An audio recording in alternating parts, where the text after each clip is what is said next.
Hello student. बच्चों, हमने last lecture में पढ़ा था ऑर्डर के बारे में, ठीक है, और ऑर्डर से रिलेटेड कुछ क्वेश्चन भी किए थे।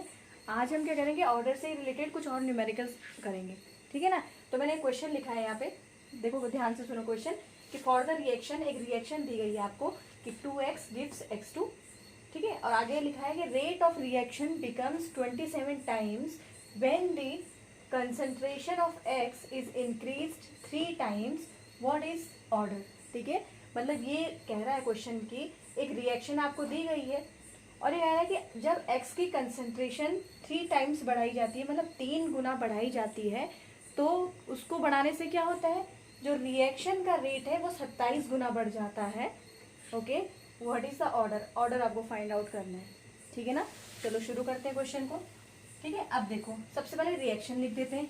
रिएक्शन है आपकी ये, ओके।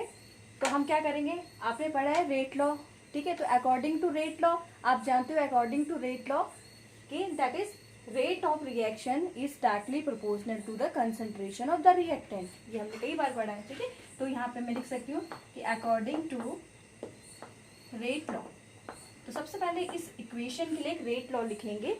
तो रेट लॉ में क्या लिखेंगे, जो रेट दैट इज आर, ठीक है, कंसंट्रेशन उसको क्या लिख सकते हैं के, और यहाँ पे कंसंट्रेशन किसकी, रिएक्टेंट की कंसंट्रेशन, उसकी पावर क्या होती है एन ले लेते हैं, जो कि हम ऑर्डर बोलते हैं, ठीक है। तो रेट नियम के अनुसार हमने इस रिएक्शन के लिए रेट लॉ वो एक्सप्रेशन लिख दिया है, ठीक है। रेट को हम आर से डिनोट कर रहे हैं, ये के है और ये क्या है, इस ब्रैकेट का मतलब है that is concentration of reactant, और to the power n that is order, और हमें क्वेश्चन में ऑर्डर निकालना है।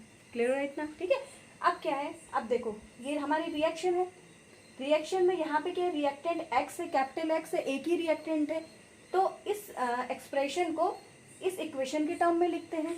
तो क्या हो जाएगा, यहाँ से मैं यहाँ पे लिखती हूँ आर इक्वल्स टू के, और रिएक्टेंट क्या है हमारा एक्स है, X to the power N, N आपका ऑर्डर है, ठीक है।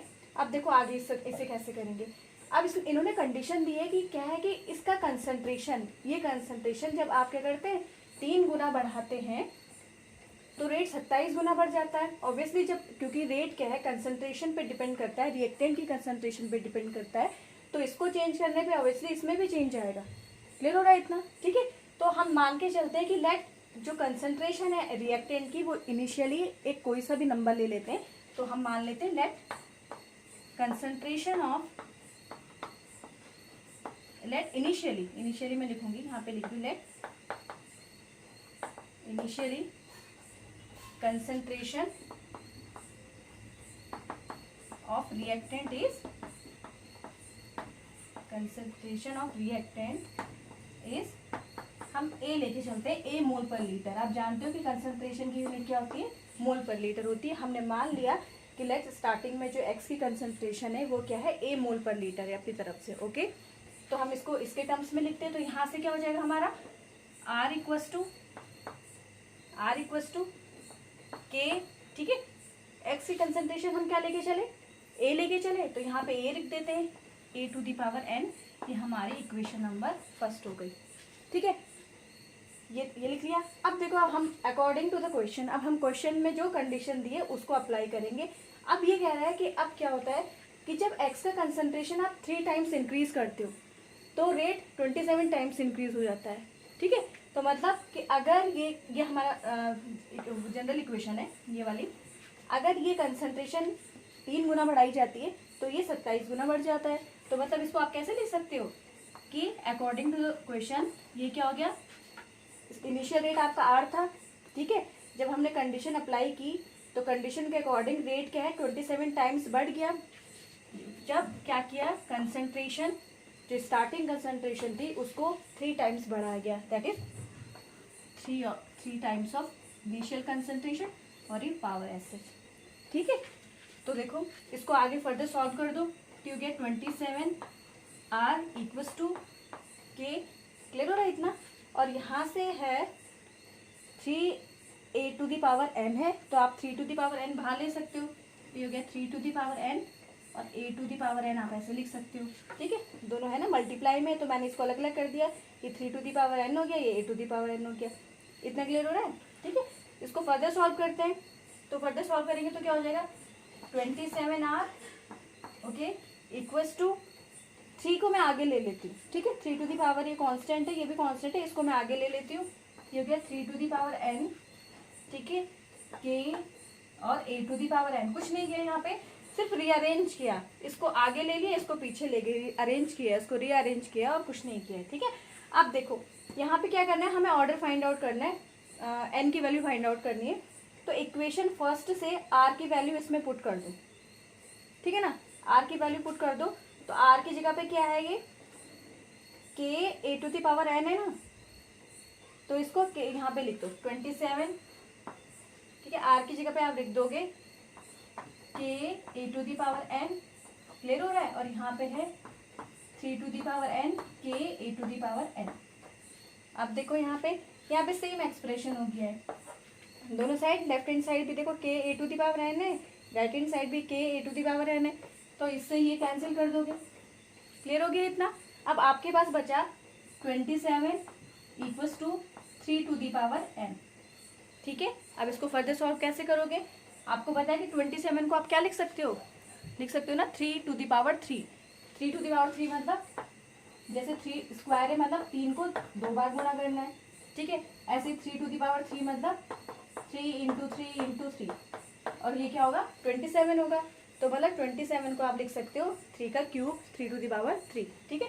तो 27 को आपने लिख दिया 3 to the power 3 equals to 3 to the power n, ठीक है। अब देखो यहाँ पे ये पावर है, इसकी लेफ्ट हैंड साइड 3 की पावर 3 है और राइट हैंड साइड 3 की पावर n है, ठीक है। तो एक सिंपल मैथमेटिक्स का रूल होता है कि अगर बेस सेम हो, सेम डिजिट हो, बेस की दोनों साइड इक्वल्स के दोनों साइड बेस सेम हो तो पावर क्या हो जाती है, सेम हो जाती है, ठीक है। तो यहाँ से आपका आंसर क्या आ गया कि n इक्वल्स टू 3, और ये आपका आंसर हो गया।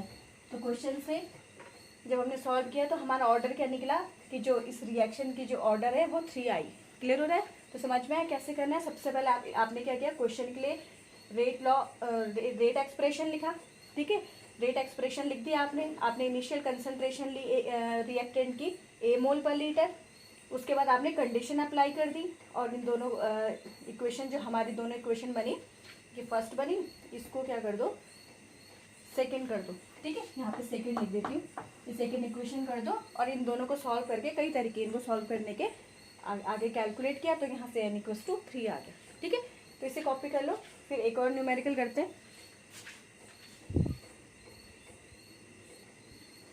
देखो सेकंड क्वेश्चन है कि एक अभिक्रिया में अभिकारक A की कोटि 1 तथा अभिकारक B की कोटि 2 है, ठीक है। अभिक्रिया की दर क्या होगी यदि दो कंडीशन है। पहली कंडीशन में लिखा है कि केवल B की सांद्रता 2 गुना बढ़ा दी जाए, ठीक है। और सेकंड कंडीशन में लिखा है A तथा B दोनों की सांद्रता 2 गुनी कर दी जाए, ओके। क्या है कि क्वेश्चन पहले जैसा ही है, ठीक है, लैंग्वेज अलग है। तो देखो कैसे करना है, पहले देखो ध्यान से देखो, रिएक्शन नहीं दे रखी है, लैंग्वेज में लिखा है कि एक रिएक्शन में अभिक्रिया में अभिकारक A की कोटि, ठीक है, मतलब उसमें एक अभिकारक A है, उसकी कोटि 1 है, तथा दूसरा अभिकारक B है, उसकी कोटि क्या है 2 है, और तो फिर आगे क्वेश्चन दिया गया है, ठीक है। तो इसका मतलब है हम कैसे करेंगे, देखो फर्स्ट क्वेश्चन करते हैं पहले यहाँ पे। तो सबसे पहले हम रेट लिखेंगे, कोई भी क्वेश्चन दिया होगा उसके लिए हम रेट करेंगे, ठीक है। रेट लिखेंगे तो यहाँ से क्या हो जाएगा, rate equals to, rate law के अकॉर्डिंग क्या हो जाएगा, रेट इक्वल्स टू क्या होता है के, ठीक है। अब अभिकारक इसमें बोला कि रिएक्शन में अभिकारक क्या है, ए और बी है, तो ए और बी, ठीक है। पहले वाले क्वेश्चन में रिएक्टेंट एक्स था, वो क्वेश्चन के अकॉर्डिंग था। यहाँ पे दे रखा है कि जो रिएक्टेंट है वो कैपिटल ए और कैपिटल बी है, तो हमने इसके अकॉर्डिंग हमने रेट लॉ लिखा है, ठीक है। और बोला है कि ए की कोटि कितनी है, 1 है, मतलब यहाँ पे 1 है, ओके, और बी की कोटि कितनी है, 2 है। तो हमारा जो रेट है, रेट लॉ वो ऐसे आ गया, 1 को क्या लिखना है ऐसे समझो। तो रेट इक्वल्स टू के ए, और ये बी का कंसंट्रेशन का पावर कितना है 2 है, ठीक है ना। तो रेट को आप किससे डिनोट कर सकते हैं, आर से डिनोट कर सकते हैं। तो मैंने लिख दिया आर के ए और ये ना, ओके। अब कंडीशन है कि केवल बी की सांद्रता 2 गुना बढ़ा दी जाए, ठीक है। ए की सांद्रता के बारे में कुछ नहीं बोला गया है, बोला गया कि बी की सांद्रता को जस्ट डबल कर देंगे, जो भी उसकी इनिशियल कंसंट्रेशन है उसका जस्ट डबल कर दिया जाए। तो आप क्या करो, फर्स्ट कंडीशन इसको मान लो कि इनिशियल कंडीशन आपकी ये है, ठीक है। अब according to the condition, according to question बोलेंगे, अकॉर्डिंग टू क्वेश्चन ये बोल रहा है कि भाई बी की कंसंट्रेशन को जस्ट डबल कर दिया जाए तो रेट क्या होगा, तो ऑब्वियसली रेट चेंज होगा। तो सपोज करो कि अब रेट क्या है, आर डैश है, ठीक है, आर डैश है, के ऐसे रहेगा, ओके। ए की कंसंट्रेशन में कोई चेंज नहीं है तो मैं इसको ऐसे ही लिख रही हूँ। इसका मतलब है ये पूरा ब्रैकेट है, इसका मतलब है कि कंसंट्रेशन ऑफ ए, मैं यहाँ पे कंसंट्रेशन ऑफ ए बोल रही हूँ, ठीक है। और ये है जो ये बी का कंसंट्रेशन है वो डबल कर दिया है, तो इसको ऐसे समझ लो कि ये जो भी कंसंट्रेशन था बी का उसका जस्ट डबल कर दिया है, ठीक है, 2b, ये इसका स्क्वायर, ओके। इसको सॉल्व कर लो तो क्या हो जाएगा, यहाँ से आर डैश इक्वल टू के ए। अब देखो दोनों का मल्टीप्लाई है ना, इसका स्क्वायर है तो 2 का स्क्वायर, मैंने इसको अलग लिख देती हूँ, तो इसको मैं लिख देती हूँ 2 का स्क्वायर, और बी की जो भी कंसंट्रेशन है उसको यही रहने देते हैं, ठीक है। इसको फर्दर सॉल्व कर लो तो इसको आगे लिख दो, 2 का स्क्वायर दैट इज 4 के ए, ऐसे हो गया आर डैश। क्लियर हो रहा है इतना, ठीक है। इसको डाल दिया हमने इक्वेशन नंबर सेकंड, डाल दो, इसको डाल दो चाहे इसको डाल दो, यहीं पे डाल दिया, ठीक है। अब देखो, अब हमें क्या करना है, हमें नया रेट फाइंड आउट करना है कि नए रेट में क्या चेंज हो जाएगा।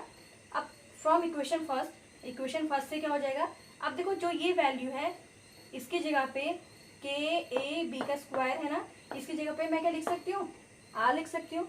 इस इक्वेशन के अनुसार मैं यहाँ पे आर लिख सकती हूँ ना, तो ये हो गया आर डैश इक्वल टू 4, और यहाँ पे मैंने आर लिख दिया, ठीक है। तो हम क्या बोल सकते हैं, R dash that is new rate, ठीक है, 4, और आर जो आर था वो क्या था, इनिशियल रेट था, इनिशियल रेट था। तो जो नया रेट है वो इनिशियल रेट का क्या है, 4 गुना हो जाएगा। आया क्वेश्चन समझ में कि हमने कैसे सॉल्व किया। सबसे पहले हमने रेट लॉ लिखा, उसके बाद हमने जो स्टार्टिंग में जो कंसंट्रेशन थी वो लिखी, ठीक है। उसके बाद हमने क्वेश्चन के अकॉर्डिंग कंडीशन पुट की और उसको फिर अरेंज करके रीअरेंज किया, उसको फिर सॉल्व कर लिया, ठीक है ना। ऐसे सेकेंड वाला क्वेश्चन देखो, तो सबसे पहले रेट लिख दो, आर इक्वल टू क्या है, के ए और बी इसका स्क्वायर है, ठीक है। ये क्या है, पहली इक्वेशन है। सेकेंड है कि अब बोल रहे हैं कि ए तथा बी दोनों की सांद्रता दोगुनी कर दी जाए, तो R dash according to question के ए का कंसंट्रेशन भी जस्ट ट्वाइस कर दिया और बी का कंसंट्रेशन भी जस्ट ट्वाइस कर दिया। क्लियर हुआ इतना, ठीक है। तो इसको सॉल्व करेंगे। अब देखो यहाँ पे क्या हो जाएगा, 2 को बाहर ले लेंगे तो 2 का स्क्वायर बाहर आएगा, 2 का स्क्वायर दैट इज 4, और 4 यहाँ से भी 2 बाहर लेंगे, ठीक है, और दोनों के मल्टीप्लाई करेंगे तो यहाँ से क्या हो जाएगा 8 के, और यहाँ पे बच जाएगा 8 बी का कंसंट्रेशन उसकी पावर 2, ये आर डैश निकला, ठीक है। अब आगे हम क्या लिख सकते हैं, आर डैश इक्वल टू 8, और इस वैल्यू में यहाँ पे हम लिख सकते हैं आर, तो ये हो गया आर, ठीक है। इसका मतलब है जो न्यू रेट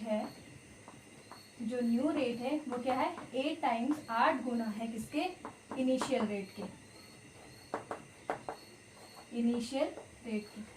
ठीक है।